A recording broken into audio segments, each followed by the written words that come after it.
Hi. Head and neck cancer surgery में tracheostomy एक integral part होता है। कभी कभी ये परमानेंट भी होता है जिसमें वॉइस बॉक्स निकल जाता है एंड जो सांस की नली होती है नेक में हम एक रास्ता बना देते हैं। और कुछ कुछ केसेस में टेम्परेरी होता है जिसको थोड़ी देर के लिए हम रखते हैं ताकि मरीज़ को जो सांस की दिक्कत होती है वो मैनेज हो जाए।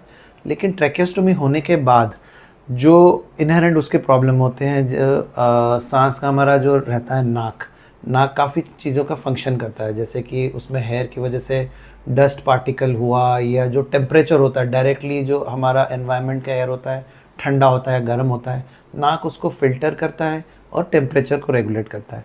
तो जब हम ट्रेकियोस्टोमी बनाते हैं ये नेक में वो एयरवे जो होता है डायरेक्टली एक्सपोज होता है, तो कोई भी हवा जाता है डस्ट जाता है वो पेशेंट को इरिटेट करता है। मोस्ट कॉमन कंप्लेंट्स होते हैं कि खांसी होती है बहुत बार, बहुत इरिटेशन हो रहा है और बलगम बहुत बार आ रहा है।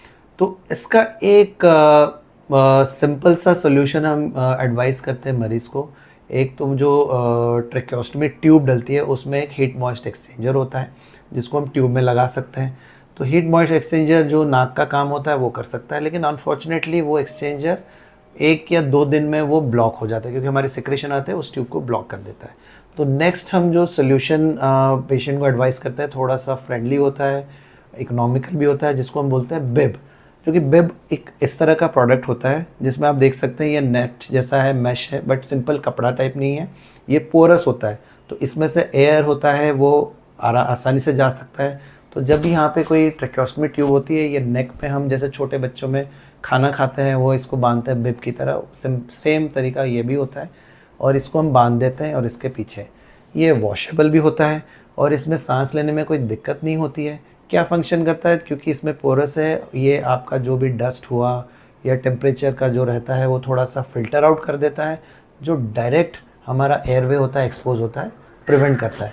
तो ये काफ़ी इफ़ेक्टिव होता है और पेशेंट को खुद से मैनेज करने के लिए भी ईजी होता है, उनको किसी के सहारे की भी ज़रूरत नहीं है और कॉस्ट इफेक्ट भी होता है।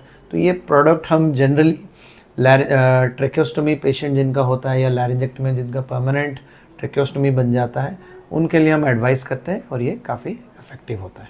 क्या ये वॉशेबल होता है? जी, ये वॉशेबल होता है इसको। हाँ, लेकिन आप खुद ही जब इसको इस्तेमाल करने लगेंगे तो आप इसका कंडीशन देख के जान सकते हैं कि ये और फर्दर यूज़ होगा, कि कोई इसका डेट या टाइमलाइन नहीं होता कि 2 दिन यूज़ करना है 1 हफ्ता। ये काफ़ी लॉन्ग ड्यूरेशन के लिए अगर अच्छे से मैनेज हो तो इसको हम चला सकते हैं इस चीज़ को।